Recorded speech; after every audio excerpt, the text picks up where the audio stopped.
In China, on the eastern edge of Hong Kong, lies a vast wilderness known as Sai Kung.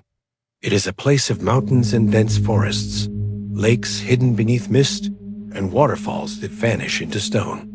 The region is famous among adventurers and experienced hikers for its exploration routes and unforgiving terrain.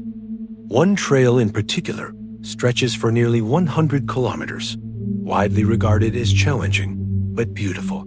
Just another wilderness path, at least at first glance. That illusion doesn't always last. Over the years, seasoned hikers have reported strange and unsettling experiences along certain sections of the trail. Some of these accounts are deeply disturbing things that resist explanation. This is one of them. On June 18, 2016, early summer, a solo hiker named Zhang Shanpeng set out to walk part of the Sai Kung Trail. Zhang was 45 years old, physically fit, and an experienced hiker. Although he had never walked this particular route before, he prepared carefully. He informed his wife of his plans and packed a backpack with basic supplies before driving to the trailhead. His plan was simple: hike for a few hours, enjoy the scenery, then return home. At first, everything felt normal. Shortly after Zhang began walking, the wind picked up. The sun disappeared behind thick clouds and the temperature shifted. He paused, considering whether to turn back. Sai Kung was notorious for unstable weather. Sunshine could become storms or dense fog within minutes. Just as suddenly as the clouds arrived, they broke apart. Sunlight returned. Reassured, Zhang continued. The trail was breathtaking. Mountains rose sharply against the sky. Forests stretched endlessly, and through breaks in the trees, he could see the sea shimmering in the distance. The air was cool and crisp, his steps light, his body strong. He stopped often to take in the views, feeling calm and present. After about an hour, Zhang reached a steep incline, nothing unusual, no steeper than hills he had climbed countless times before. But as he ascended, something changed. The air grew heavy, thick, oppressively warm. Breathing became difficult. Each step demanded more effort than it should have. The heat intensified with every meter, clinging to his lungs, pressing against his chest. Near the top, Zhang was forced to stop. He couldn't catch his breath. His legs weakened beneath him. The world began to spin. His vision darkened. And then nothing. Zhang woke with his face pressed into damp grass at the side of the trail. He was disoriented but conscious, his mind strangely clear. He assumed he had passed out for a few minutes. Then he noticed the light.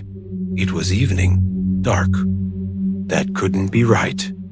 Panicking slightly, Zhang reached for his phone and checked the time. It was after 8 p.m. He stared at the screen, disbelief flooding his thoughts. Had he been unconscious for hours? Half a day? As if summoned by the thought, his phone rang. His wife. Zhang answered calmly, telling her everything was fine, that he was on his way back, but running late. He didn't mention what had happened. He didn't understand it himself, and he didn't want to frighten her. He drank some water, checked his body for injuries. Nothing serious, and switched on his flashlight. Deciding the only sensible option was to return to his car, Zhang turned back along the trail.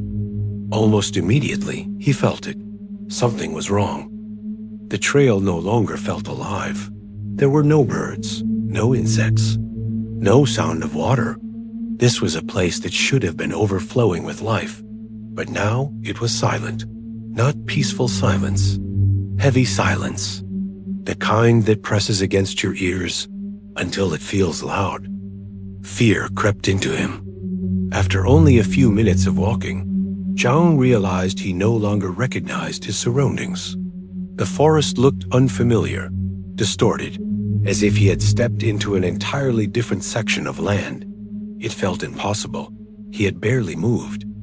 Trying to steady himself, he removed his backpack to check his phone's GPS. The backpack was empty. No phone, No water, no supplies. Everything was gone. Panic surged. He searched the ground with his flashlight, retraced his steps, but nothing looked right. The forest felt wrong, like the same place, but not the same world. Zhang began to scream for help. Only silence answered. Dizziness returned. His knees buckled. He collapsed. When Zhang woke again, sunlight filtered through the trees. He was back at the steep incline, the exact place where he had first collapsed. Relief washed over him, quickly replaced by confusion. His backpack was still empty. He tried to reason with himself. His wife hadn't heard from him all night. Surely she had contacted the police. Surely search teams were looking for him now. That thought gave him hope.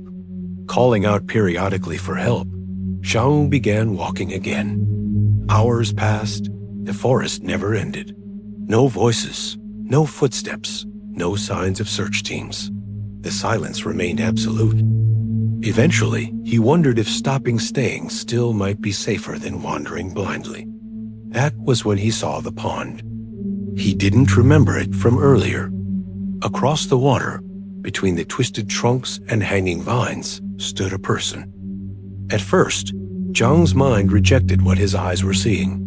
Then relief crashed over him so violently, his knees almost buckled. Someone else was here. He wasn't alone. "Hey!" he shouted, his voice cracking. He waved both arms and broke into a jog, splashing through the shallow water. The figure didn't react. It stood with its back to him, unnaturally still too still. Zhang called out again, louder this time, desperation sharpening every word. Then, without warning, the figure ran. Not away in panic, but with purpose. "Wait!" Zhang yelled, panic flaring. "I'm lost. I need help." He chased after it, branches whipping at his arms, roots grabbing at his feet. The forest seemed to close in as he ran. The figure moved far faster than any exhausted hiker should. But somehow, Zhang was gaining on it. His heart hammered. His lungs burned. Still, the distance shrank. Suddenly, the figure stopped. Dead still. Zhang skidded to a halt a few meters behind it, bent over, gasping for air. His ears rang. His vision swam. The figure ahead showed no sign of breathing. No rise or fall of shoulders. No tremor. Nothing. Slowly, too slowly, it began to turn. Zhang's stomach dropped. There was no face. No eyes. No mouth. No features at all. Where a face should have been, there was only a smooth, endless darkness like a hole cut out of reality itself. The air around it felt wrong, heavy, as if the forest had gone silent in fear. Zhang tried to move. He couldn't. The shadow stepped forward. One step, then another, until it stood inches from him. Cold seeped into Zhang's chest, squeezing his heart. He could feel it then, an overwhelming sense of being watched, examined, known. His legs trembled. His vision blurred.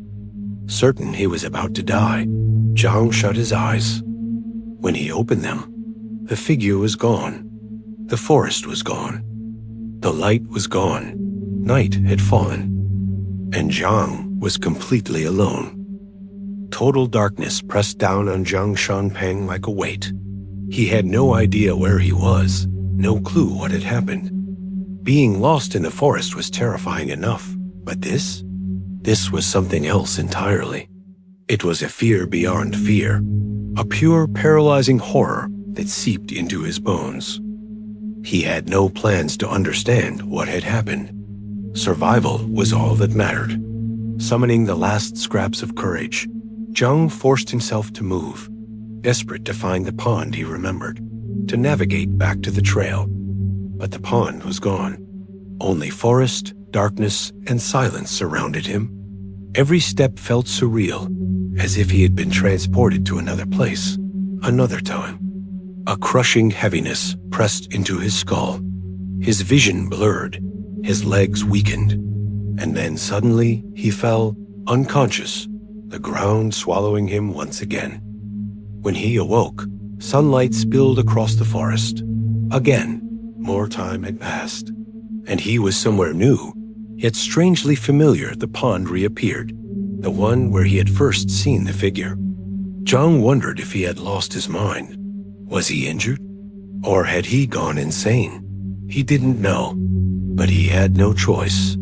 He had to find the trail, to find his car, to escape. That was all he could do. He started walking, and the silence.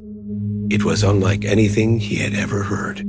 Not the quiet of nature, but a hollow, oppressive emptiness that swallowed his calls for help. He shouted again and again, but the forest offered only a thick, suffocating stillness in reply. Hours passed. The path led him to an old stone road, partially crumbled, ruins scattered around like forgotten memories. Zhang pressed on, every nerve on edge. Then he saw it, a cemetery. He froze. He knew this trail. He had studied it. There should be no cemetery here. None. And yet, here it was. Ancient gravestones, some hundreds of years old, standing in silent testimony. He stepped closer, reaching out to touch the cold stone. They were real. And then, about 100 meters away, he saw them. A group of figures, clustered together as if at a funeral or visiting a grave. Relief surged through him. Finally, people. They would help him. But as he began to step toward them, his heart stopped. One of the figures turned, slowly, and it looked directly at him. And just like before, they were not human. The shadowy, faceless figures he had seen earlier, only now there were more. Panic gripped him. He ran, tearing into the dense forest, branches slapping his face, roots snagging his feet. Every step was chaos, adrenaline fueling his escape. And then, without warning, he was back at the pond. The same one. Dizziness overtook him. Blackness consumed his vision. But this time, it was not just darkness. He was trapped between sleep and wakefulness, a paralytic dream state. Whispers came from the forest itself. Not human voices, but the trees, the water, the stones speaking in low, urgent murmurs. Oddly, despite the terror, Zhang found a strange comfort in the forest's voice. It was as though the world around him was guiding him. And then he slept. When he awoke, everything had changed. Life had returned to the forest. Birds sang, insects buzzed, and the gentle sound of running water reached his ears. His mind was clear again, the fog of exhaustion and confusion lifting. Following the sound, he discovered a river he recognized from his research. He decided to follow it, hoping it would lead him out of Sai Kung. Hours passed, no sign of civilization. The sun climbed high, beating down on him. He was weak, exhausted, his steps slow, his hope fading. Was he losing his mind? What had he experienced in these endless nights? He pressed on. As the sun dipped toward the horizon, he came to a bend in the river. There, 3 figures stood with their backs to him. No, he thought, not them again. One of the 3 turned slowly, and then, in the fading light, he realized something miraculous. This was a real person. A face, not shadows, not faceless shapes. The person waved to the others, who all turned, their attention now on Zhang. They shouted, calling to him, waving. He could hardly believe it. He was being rescued. Zhang fell to his knees, tears streaming down his face, tears of relief, exhaustion, and joy. His wife had contacted the police the first night he failed to return, and a massive search operation had been underway for days. Yet none of the search teams had seen him, and he had never heard or seen anyone searching. The 3 people who found him were just ordinary hiker strangers, but saviors nonetheless. Zhang was taken to the hospital. He was dehydrated, exhausted, and covered in scratches from running through the forest, but otherwise physically intact. The official explanation? Severe dehydration. But Zhang knew what he had experienced was far beyond that. After his recovery, he researched Sai Kung and its history. The trail he had walked intersected the so-called Sai Kung Barrier, a geographic anomaly rumored to be a portal to other dimensions. Paranormal experiences were common in this area, so frequent that locals called it the Bermuda Triangle of southern China. Experienced hikers had entered these woods and never returned. Zhang believed him when he saw and lived through it. He shared his story to warn others, and he always said the same thing. The only reason he survived, the only reason he lived, was because on that last night, paralyzed and terrified, he listened. He listened to the forest, and then he accepted it. He accepted his fate, the idea that he might never leave. That acceptance strangely, terrifyingly saved him. Sometimes the forest demands surrender, and sometimes surrender is the only way to survive.